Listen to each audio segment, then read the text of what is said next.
discussing this issue threadbare in like 20 minutes or 30 minutes.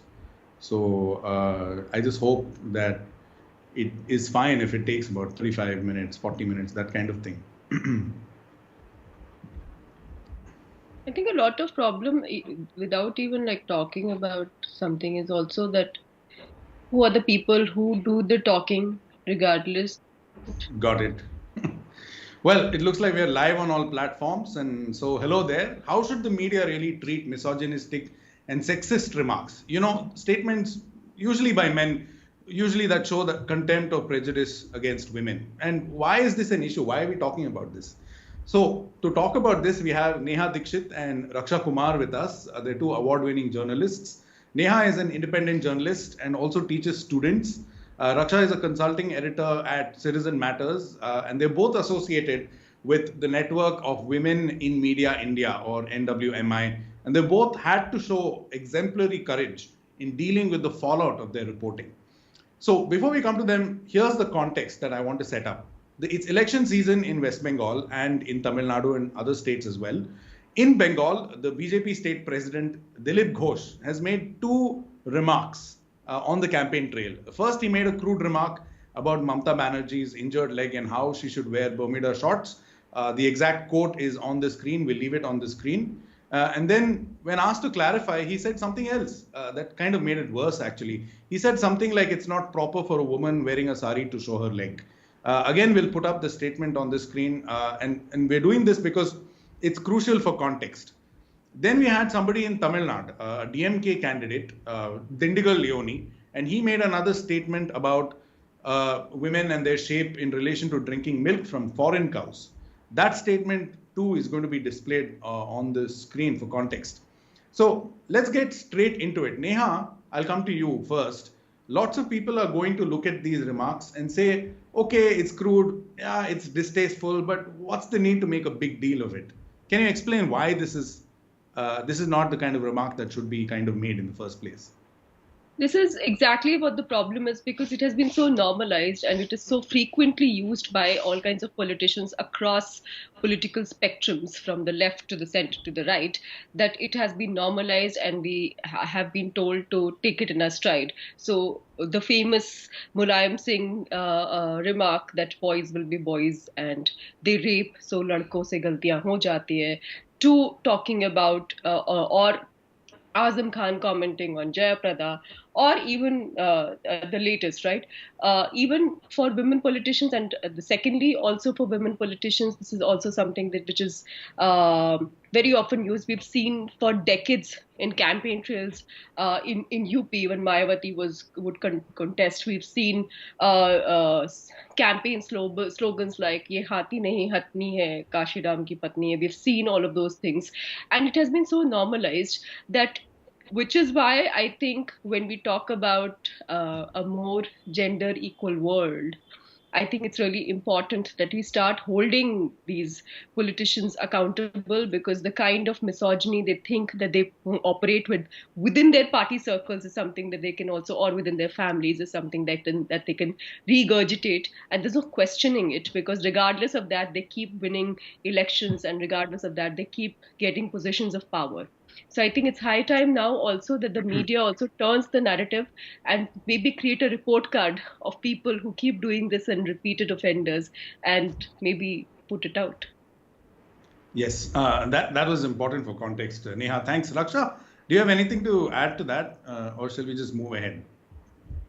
No, yeah, I mean, I'm happy to move ahead, except with just one tiny addition about how these are not comments that are meant to be ignored. So it's not don't report about it, or it's not just let it go. It's about put it in a particular context and ensure that this is highlighted enough that it's not normalized. So, but yeah, we're happy to move along, Venkatesh. Yeah. Okay. Raksha, I'm going to come to you again now. I think there's a little bit of disturbance in your audio, but we can hear you. So that's clarity is not an issue. So question comes, what is the right way to report such a story? You've been seeing screen grabs of all the headlines in various media houses. And I think NDTV is the only one perhaps to have made this headline in which it used the word shocking. So the question is, should we just report it, Raksha, or should we say right up front that this is not the way somebody should talk? I come from the school of thought where I believe that media should not just report things. So it's not you see and you report it as you've seen. The context is of utmost importance. It's very important to say that this is it's a man of a particular background who's talking about a woman of another particular background. It's also very important to place it in the cultural context of the geographic location. So for instance, Venkatesh, I know that Uttarakhand is not going to polls for another year, but the chief ministerial the chief ministerial candidate of sorts, like he spoke about it a few days earlier, where he said women with ripped genes are of a particular, their character is questionable or something. I'm paraphrasing what he said, but essentially that's what he said. And so it's very important to talk about Uttarakhand's context in that scenario. Here, of course, elections are what we need to highlight. But having said all of that, I think we need to backtrack slightly and talk about why only NDTV, as you said. So I haven't tracked media. I don't know what media reports are saying and what language they've used. But why is it that only one or very few organizations manage to place this in the context of whether it is shocking or inappropriate or any other similar words that have been used? I think go back to right at the start. One is that there are very few women in media. It's very easy for women to recognize this as a sexist, as a misogynist statement. It's very, very important, therefore, to have a more representative newsroom. So it's important to have women in your newsroom who will immediately look at it and say, oh my God, what is he saying? Regardless of what political party, like Neha said, I think it's throughout the spectrum, right? Right. So it's definitely important to have women, definitely important to have more women at managerial editorial positions, because I think the kind of words that you're talking about, shocking, inappropriate, uncalled for, these are words that are added at the desk at the editorial level. So if you have women reporters, and I'm a reporter who has to deal with a lot of editors, and I'm also at an editorial position, and I understand both sides of the table, and I think it's very important to also have more women kind of be at the table making these decisions. We can come to more later. Yeah. It's interesting you said this, Raksha, and Neha, I'm going to toss this to you. I'm a man, obviously, and I've been in editorial positions where I've had to take a call. And honestly, some of these things don't strike me. I've had to think about it. It takes work. It doesn't come as naturally to me. So Raksha's point that we must have women, not just in the media, adequately represented, but also adequately represented in editorial positions with management kind of, leadership or whatever, editorial call-making positions. But I want to take off a little bit on what Raksha said. Should media report these stories faithfully? This is this side of the story, that is that side of the story. Or in such cases, does media take a stand? And I guess we're talking about whether at some level media or journalism becomes activism. And, it's difficult to separate the two of them. So I would agree with Raksha. There is no this side or that side to this, right? If you're making a misogynist remark, you're making a misogynist remark. There's no this side or that side. If you're making a casteist remark, if you're making an elitist remark, if you're making a remark that lampoons the marginalized, there is no side to it. It is what it is, and we'll have.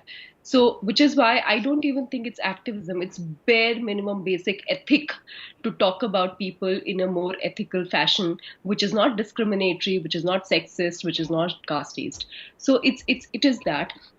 And the second thing I just want to add to what Raksha said, which is that yes, there's so many researchers, like recent research tells us that even though we have a lot of women in lower rung or middle rung, women are still outnumbered by 4:1 in Asia when it comes to women in media. And the second part also is which is very, very important, is the sourcing. So which is that the IWMF latest research tells us that only in terms of sourcing, so basically the source who provides information for any kind of story, only 19% of those sources are women, and even then their response is seen more in the context, or taken more in the, or used more in the response of like their own experience, or as standing bystanders who have been witness to something. They are not called as experts.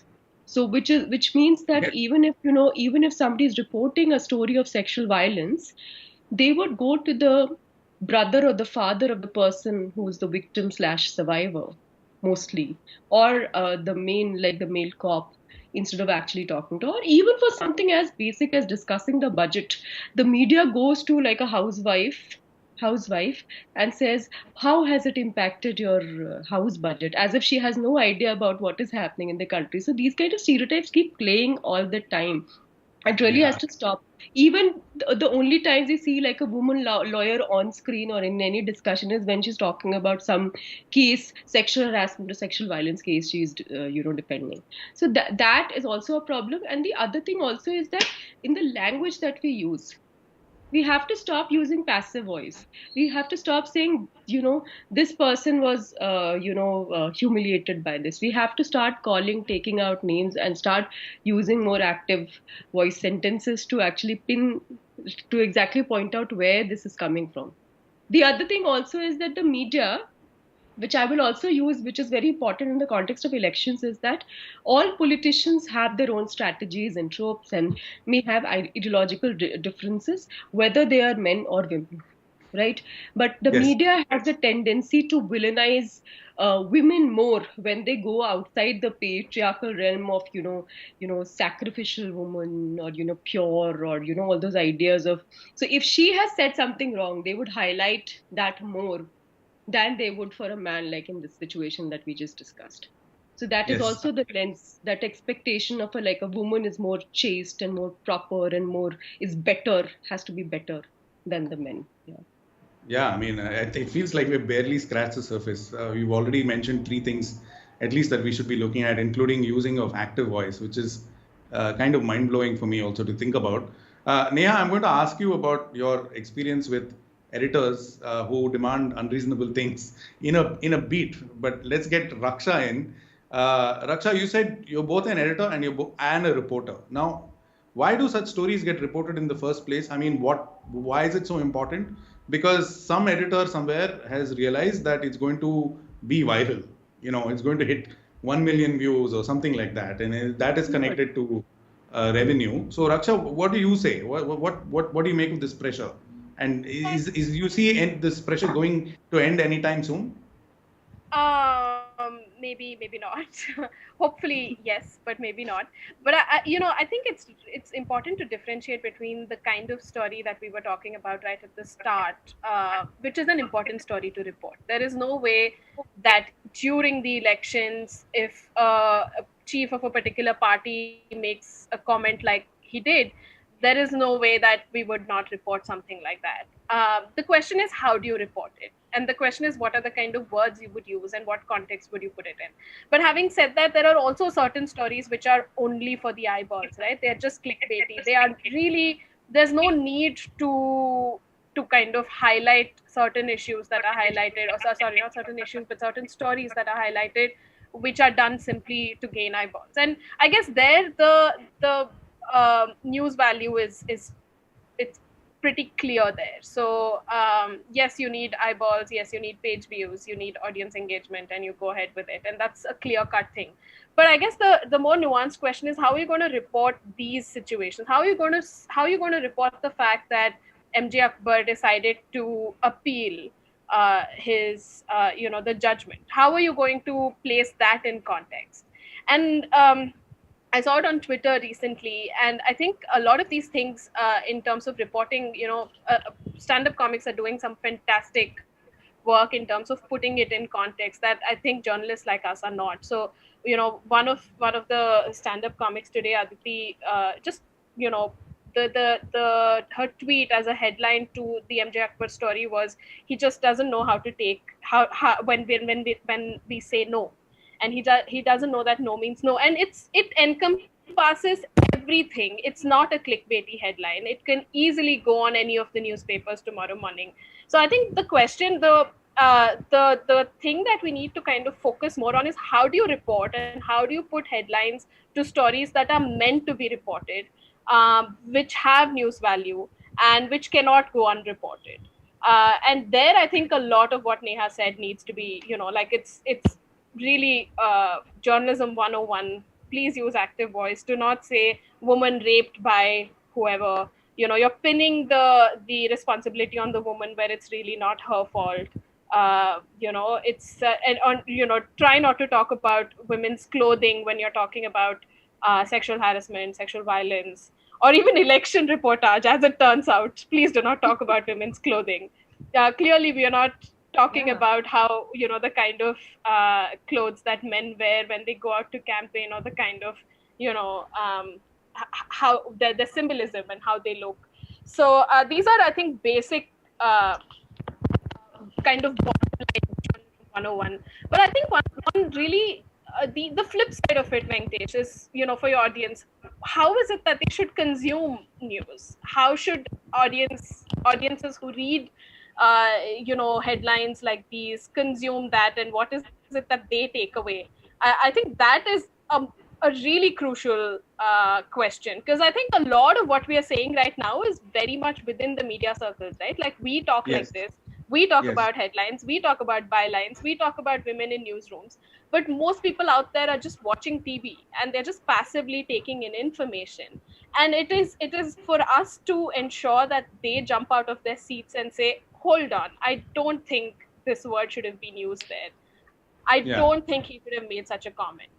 And I see this all the time. We see it in our families, right? We see a lot of men just lounging around and saying, oh my God, look at, he said the right thing. Like, why should she not wear a Bermuda if or whatever that is that he asked her to wear, if she really wanted to show her hurt foot?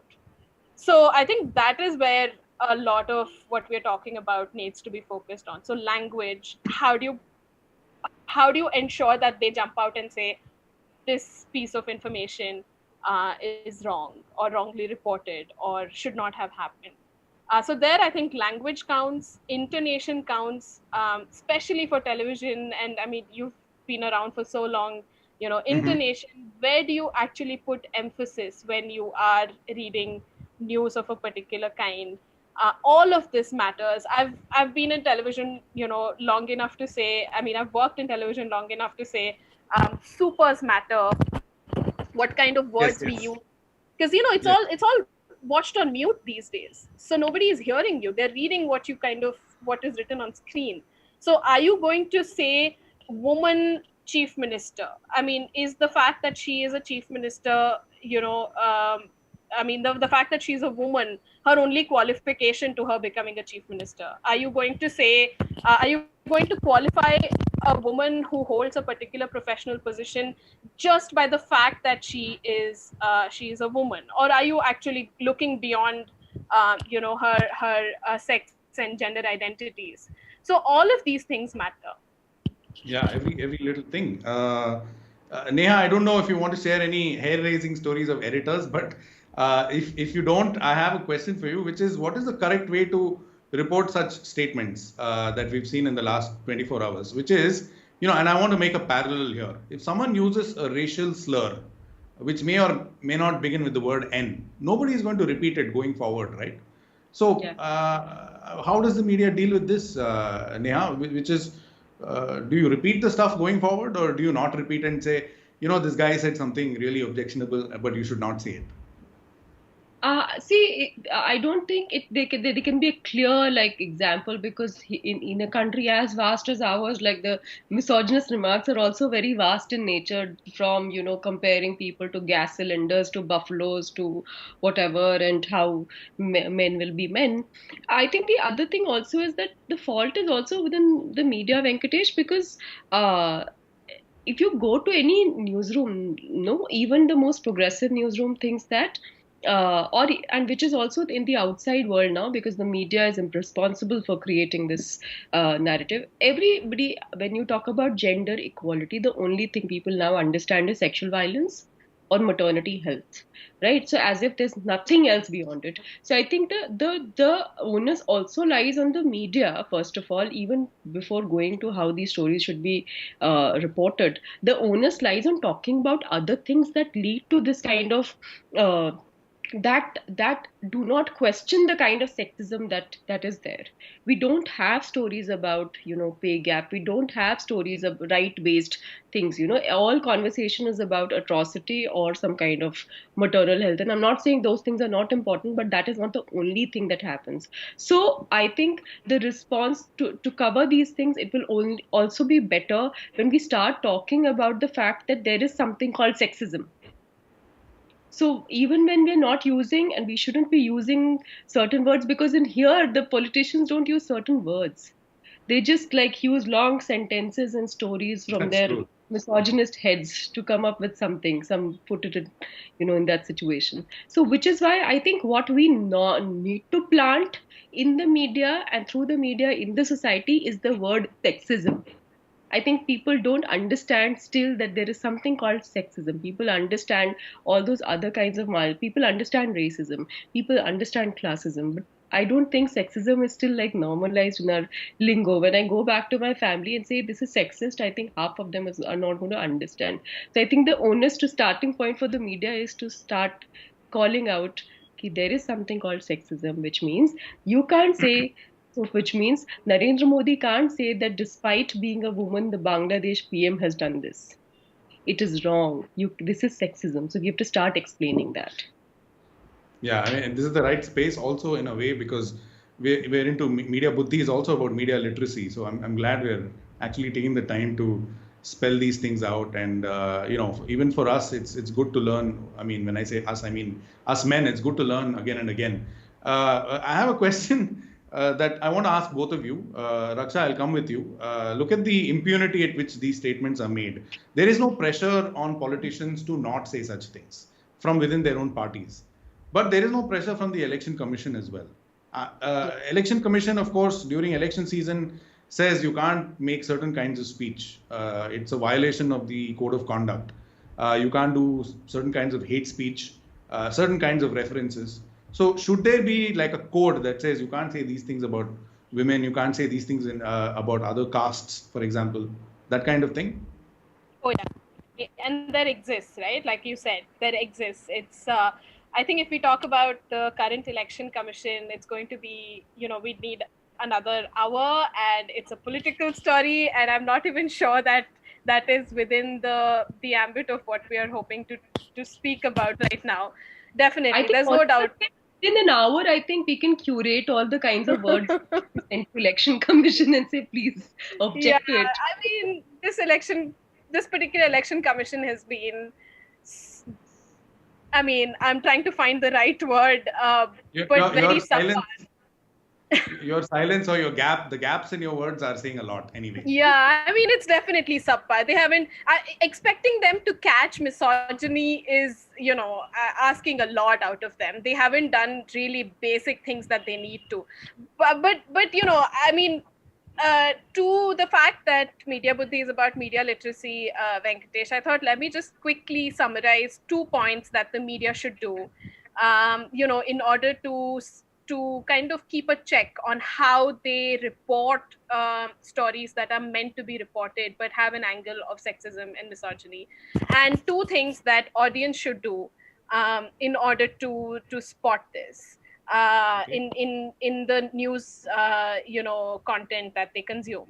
So the 2 things that the media should do, and should do it on a war footing really, one is definitely have a more inclusive newsroom, have more women, have people from all backgrounds, castes, ethnicities, ages really. I think age is also something that's very crucial right now for us to kind of reflect on within the newsroom.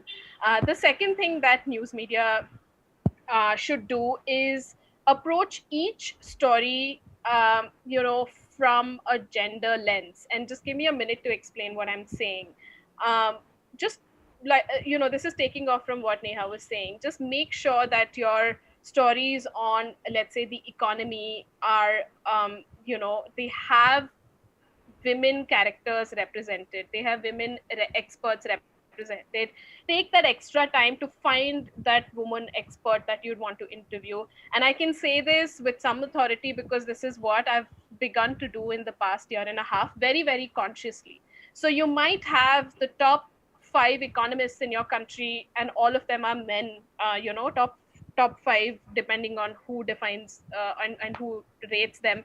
But really take that time to go and seek women who you can interview. And also, I think one other important thing is to have women characters. So if you have a character who's telling the story, ensure that that it is a woman, and that is not limited to a woman who's experienced sexual violence and sexual harassment. So these are two things that the media can do immediately.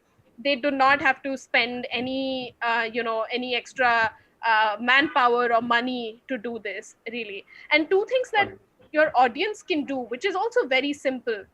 One is to ensure that when you consume any news media content, speak to the women in your immediate vicinity, in your family, in your friends. Don't limit your media conversations. Hey, but I only want to talk about Hollywood and style and fashion with the women in my family. That's not what it should be. Just have conversations, because there are women who really would engage with you. So speak to your mothers, your sisters, your aunts, your wives, your girlfriends, and that's really important. And the second thing is to just instead of this is going back to the point that we made. Just make sure you are aware that you're consuming a clickbaity content if you are consuming it. Like, just it's kind of mindful consumption. Just when you click on something, just tell yourself, okay, I'm doing this just for the kick, and it's not giving me an ounce of anything.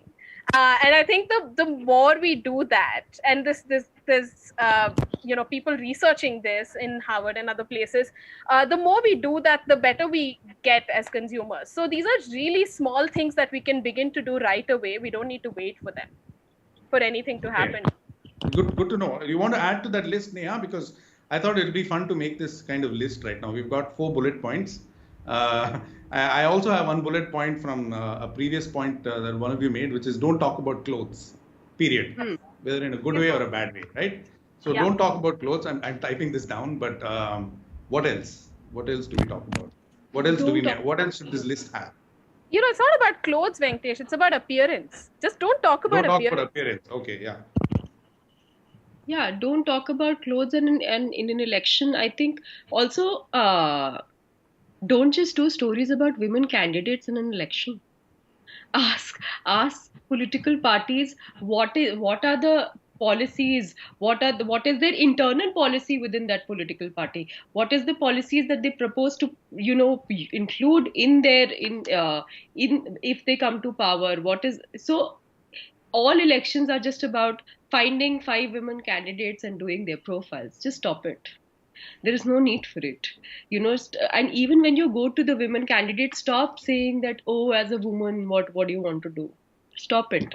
Because women also want to do they may be working with Khet Mazdoor Sangathan, they must be doing something with trade union laborers, they must be wanting to maybe set up some new university. Talk about it. Stop asking these questions. Stop, bringing in the family in that conversation. Unfortunately, if you see in the context of India, all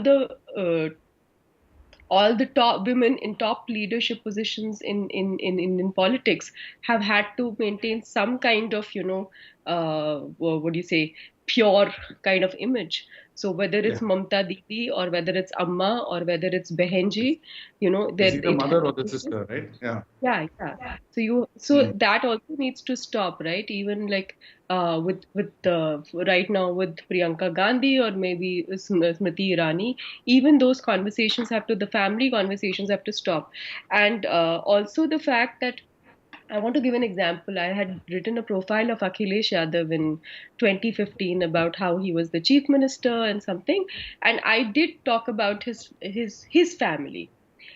because the family was integral part of the Samajwadi Party. And the response to it was that, oh, of course, a woman writer has written it, so of course she's going to talk about the family. But thankfully, within a few months, the family led to the breakdown of the party, and in some way, I was vindicated. So when you talk about the man's family, of course, a woman has written, but you can keep talking about the woman politician's family and her relationships. Why do we not talk about Karuna Nadi's relationships, but we knew everything about Jayalalitha and her friends or partners or whoever? So I think that also needs to stop. And the media, like you're saying, this is pre-clickbait conversation, and it has come to clickbait now. So it continues, and we haven't stopped it at all. Cool. Yeah, and maybe one other way is to talk about, do give the same treatment to men as well. Talk about their appearance, their clothes. Yeah. Refer to them male chief minister and things like that. That's also. Yeah. Look, I have a feeling we can go on talking about this for a while, but we'll have to end this conversation. So, any last words, or anything?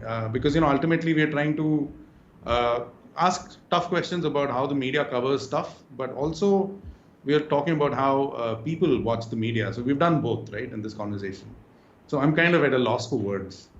I just think like a small anecdote I want to tell you. When I was writing this Mayawati's profile, so now again, apart from being like these pure women and whatever, having no like other sexual relationship in life, this other thing about all these women being very stern and strict and all that. So I remember when I was writing Mayawati's profile, somebody said, so I'll say it in Hindi and I'll translate it in English. They said that Mayawati को चिड़ियों का चहचहाना पसंद नहीं है.